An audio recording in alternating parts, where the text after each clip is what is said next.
Hi everyone, welcome to DES 109. This is a tutorial on to show you how to do the Design 109 assignment 2 for this week. Now we went over this in our live lecture, but I wanted to submit a shorter video for you to help kind of demonstrate the steps in a quicker, faster way of demonstrating. So here we go. We're going to talk about the web banner a little bit. There are lots of different styles that you can design from. And I demoed about 2 or 3 different ways that you could do this. You're going to be pulling from your graphic design era that you featured. I believe you featured 3 of them during week 1. You'll be choosing one of those design eras and designing your web banner accordingly. You will want to watch the lecture to talk about what to include on your web banner and how to piece it all together, but I just wanted to show you a quick and simple design.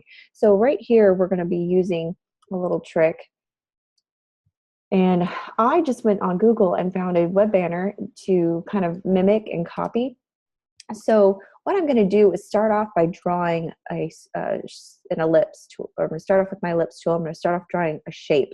So I'm going to use my circle. By holding down Shift, when I click and drag, I can constrain the proportions of the circle. Now during the lecture, we talked about how to draw shapes and how to use the selection tool and the direct selection tool to change paths. So I am just simply placing my circle.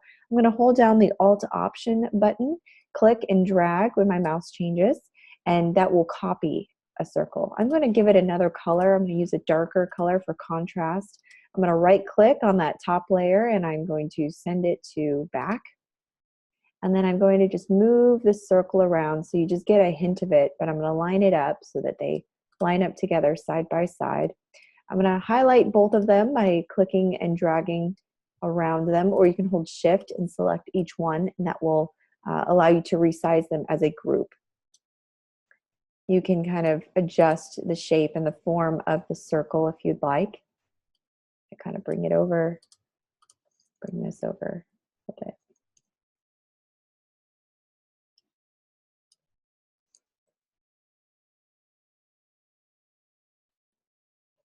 All right, and now that we have that all laid out, we're going to start with the rectangle tool, and we're going to click and drag, and I'm just going to draw a rectangle here at the bottom. Now we talked a lot about call to action and creating buttons on our web banner.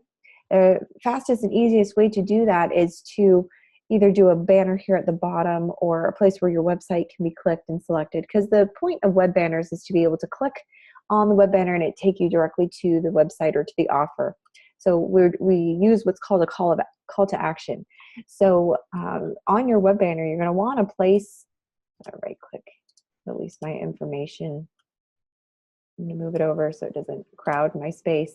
So you're going to pick a design era, and based off of one of these design eras, you're going to explain in your assessment 2 paper why you chose that era. What elements of design did you choose to incorporate in your web banner? So for instance, if I were to feature or talk about, let's see, if I were to feature or talk about maybe the Art Nouveau graphic design era, well, we would place more emphasis on linear contours rather than circular. So maybe instead of circular bars, I could do something more linear. I showed you kind of how to use the pen tool a little bit by clicking around and about, kind of making some interesting shapes. Holding down the Shift button will allow you to draw a straight line. You'll want to come back to the original design, and once you've designed something, you can give it a color. I'm going to turn off the stroke, and I'm just going to bring this up. So now it gives me more of an interesting design look.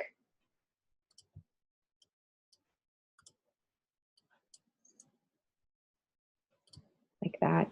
So there's a lot of fun things that you can do with it, depending on what design era you're in. But in this case, I kind of drew my inspiration from geometric shapes, bold curves, strong vertical lines, and aerodynamic forms, motion lines. And so this is where I'm drawing my inspiration from. So I am featuring the Art Deco era. Now, if you were to design in the Victorian, you'd probably have a little bit more frills, a lot more details to your web banner, but I'm keeping things simple. Artists drew inspiration from both geometric shapes and bold curves, so that's why I'm using these circles. Speaking of aerodynamic and strong vertical lines, I'm featuring that in the image that I chose. I'm going to center this on my canvas or my artboard here.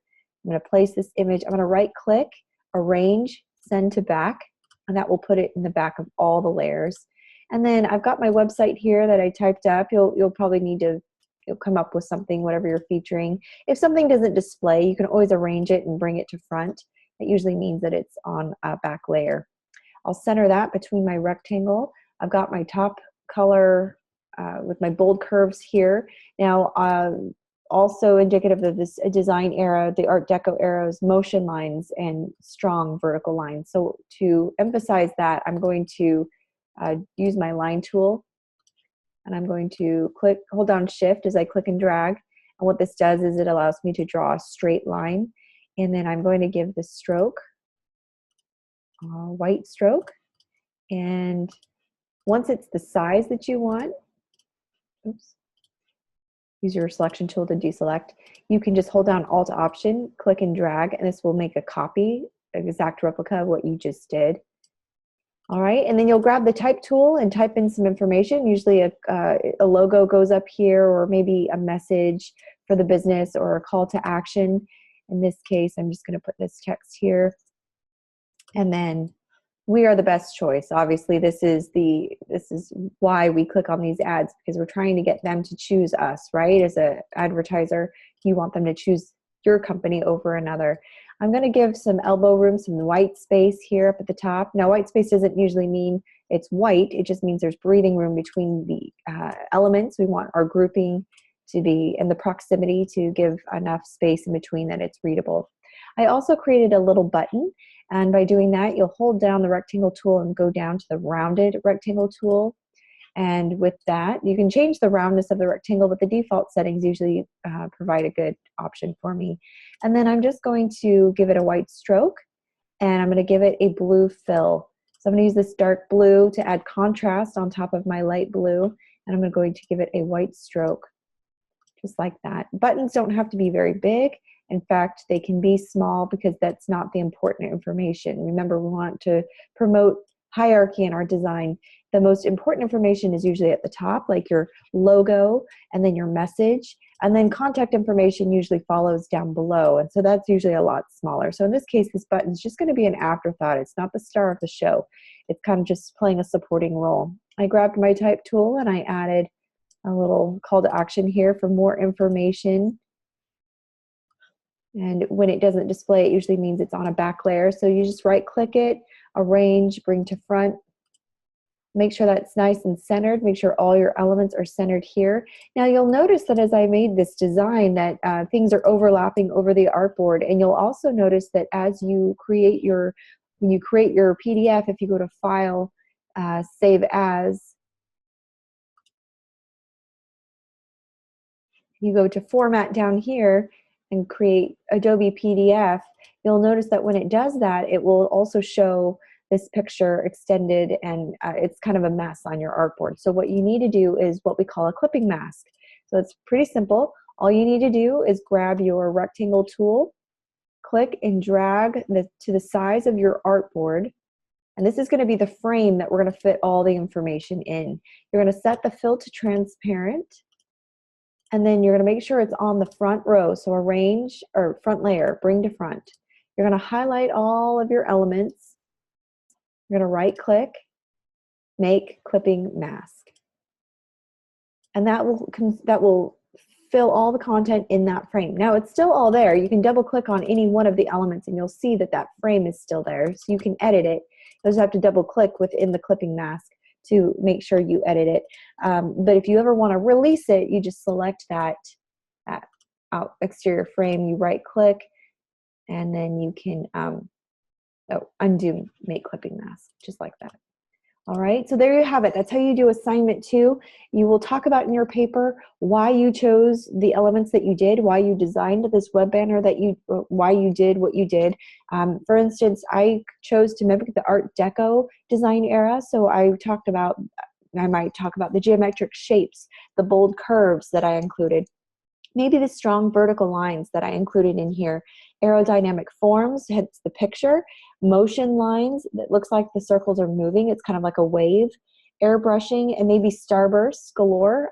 I didn't add any starbursts here, but if I were to, I could click on my rectangle tool down to the star tool. That's what I'll select. And then you can adjust how many points. So if you wanted quite a few points, I'll do 30 points. And then this here will create a little starburst. So that could be an element that I could include. I'll do the dark blue there and shrink it down. So I could add this instead of my website. In my tutorial, I showed you how to do a little offer, like 50% off or something. So this would be a great place to put your offer. Another thing you could do is just use it as a design element. So, oops, I'm gonna make it a light blue, like this, and then I'll just shrink it down. Nice and small. I'm gonna kind of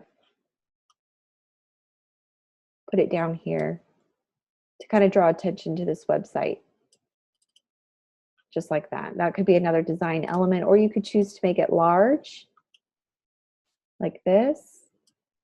And then what I could do is adjust the transparency on it to give it an effect.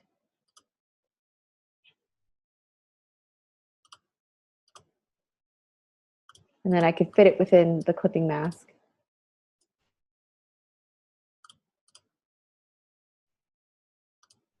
So that's another idea. I could also make this my design element.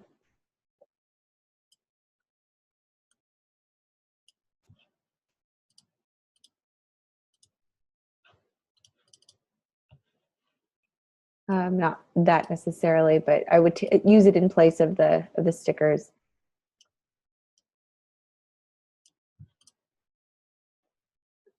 Let's see, I could release my clipping mask and bring this to the front.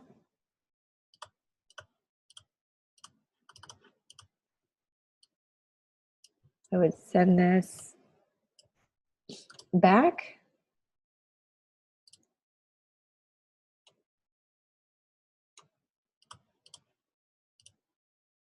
Get rid of this little starburst here.